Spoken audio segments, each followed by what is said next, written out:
ఏమైంది భూమి, ఎందుకు అలా ఉన్నావు? మనం వెళ్తుంది ఒక మంచి పని మీద. మనం వెళ్ళి కలిస్తే ఆయన ఏదైనా పరిహారం చేస్తారనే కదా. ఒక రకంగా ఇది సంతోషపడే విషయమే. ఎందుకలా విచారంగా ఉన్నావు?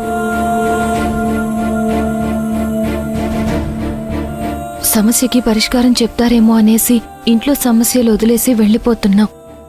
అదే బాధగా ఉంది మాధవ్.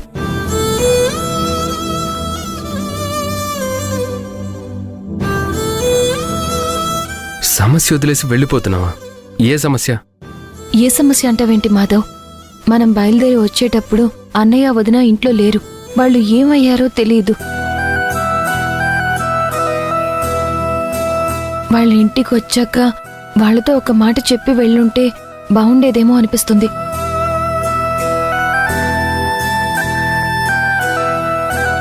పొద్దున్నుంచి అన్నయ్య వదిన కనిపించలేదు అన్న ఆలోచన లేకుండా, వాళ్ళ గురించి ఆలోచించకుండా మనం ఇలా రావడం అయితే నాకు కరెక్ట్గా అనిపించట్లేదు మాధవ్. వాళ్ళ ఇంటికి వచ్చిన తర్వాత క్షేమంగా ఉన్నారని తెలిసిన తర్వాత వాళ్ళకి ఒక మాట చెప్పి బయలుదేరుంటే అదొక పద్ధతి. ఇలా వెళ్ళడం నాకు నచ్చలేదు.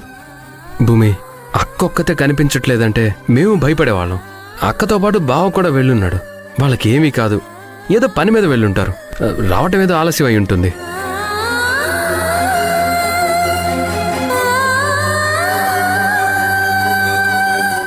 దానికి తోడు ఫోన్ పనిచేయట్లేదు.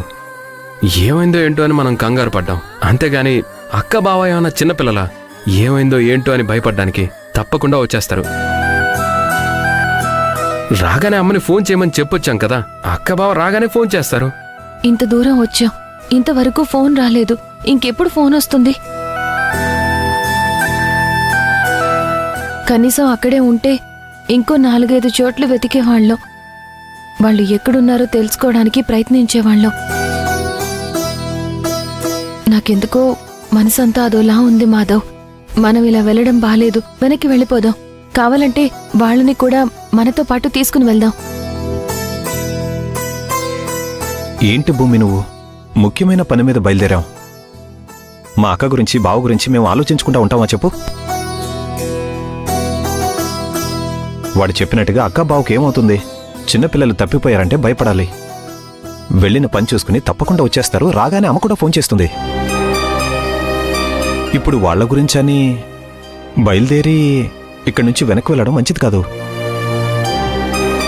పైగా మనం వెళ్తున్నది పరిహారం చేయించుకోవడానికి. ఇలాంటి సమయంలో మనం వెనక్కి వెళ్ళడం మంచిది కాదు. నువ్వు అక్క గురించి బావ గురించి బాధపడకు. వాళ్ళు క్షేమంగా ఇంటికి వస్తారు. రాగానే మనకు ఫోన్ చేస్తారు. లేదు బావగారు, మీరెన్నైనా చెప్పండి. నా మనసెందుకో కీడు శంకిస్తోంది. రకరకాల పిచ్చి ఆలోచనలు వస్తున్నాయి. వాళ్ళని కళ్ళారా ఒక్కసారి చూస్తే గానీ నేను ప్రశాంతంగా ఉండలేను.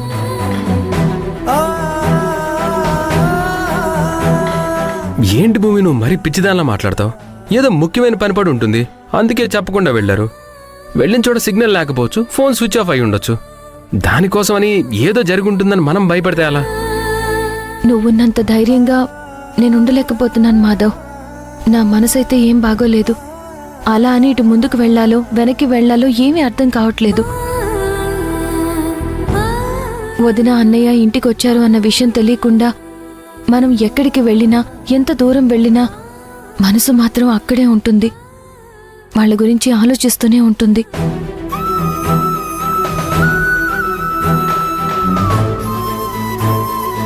నా మనసులో బాధని పెట్టుకుని పరిష్కారం కోసం వెళ్ళి తీరా అక్కడికి వెళ్ళిన తర్వాత పరిష్కారం దొరుకుతుందనేముంది? ఏదో నమ్మి వెళ్తున్నాం. అది ఇవాళ వెళ్ళినా ఒకటే, రేపు వెళ్ళినా ఒకటే. ఒక్కరోజు ఇంట్లో ఉండి ఉన్న సమస్యను తీర్చుకుని ఆ తర్వాత వెళ్తే బాగుంటుందనేది నా ఉద్దేశం. అంతేకాని శుభమా అంటూ బయలుదేరిన తర్వాత వెనక్కి వెళ్లాలని కాదు. అది మంచిది కాదని నాకు తెలుసు. కానీ నేను మీ అంత ధైర్యంగా వాళ్ళు వచ్చేస్తారులే అని ఉండలేకపోతున్నాను. దయచేసి నా బాధని కూడా అర్థం చేసుకోండి.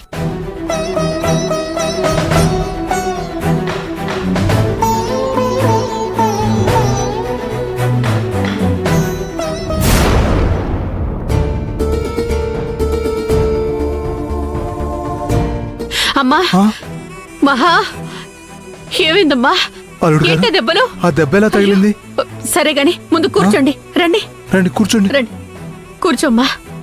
కూర్చోండి అల్లుడు గారు.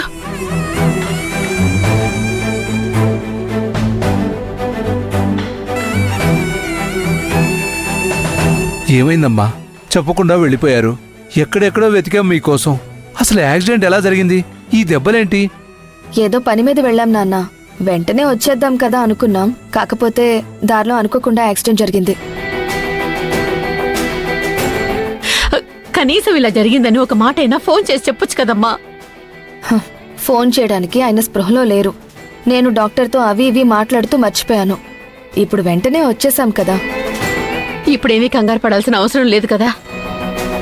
పర్వాలేదులేండి, కాస్త ఒళ్ళు నొప్పులున్నాయి, తగ్గిపోతాయిలేండి. అనవసరంగా మీరు కంగారు పడకండి. దేవుడు చల్లగా చూశాడు కాబట్టి సరిపోయింది. స్పృహ వచ్చి మీరు ఫోన్ చేశారు. అమ్మా, జరిగిందేదో జరిగిపోయింది. ఇంకా దాని గురించి ఎందుకు, వదిలేసే. ముందు వాళ్ళని రెస్ట్ తీసుకొనివ్వండి. జరిగిన దాని గురించి మళ్ళీ ఎందుకు గుర్తు చేయడం? ఇదిగో భూమి ఫోన్ చేస్తోంది. హలో అత్తయ్య, వదిన అన్నయ్య వచ్చారా? వాళ్ళ గురించి ఏమైనా తెలిసిందా? ఆ, ఇదిగో ఇప్పుడే వచ్చారమ్మా. ఆ, అవునా? ఎక్కడున్నారంట? ఏమైపోయారంట? కనీసం వెళ్లే ముందు ఒక మాట అయినా చెప్పాలి కదా. ఫోన్ చేసే పరిస్థితిలో వాళ్ళు లేరమ్మా. యాక్సిడెంట్ అయి హాస్పిటల్ నుంచి ఇప్పుడే వచ్చారు. యాక్సిడెంటా?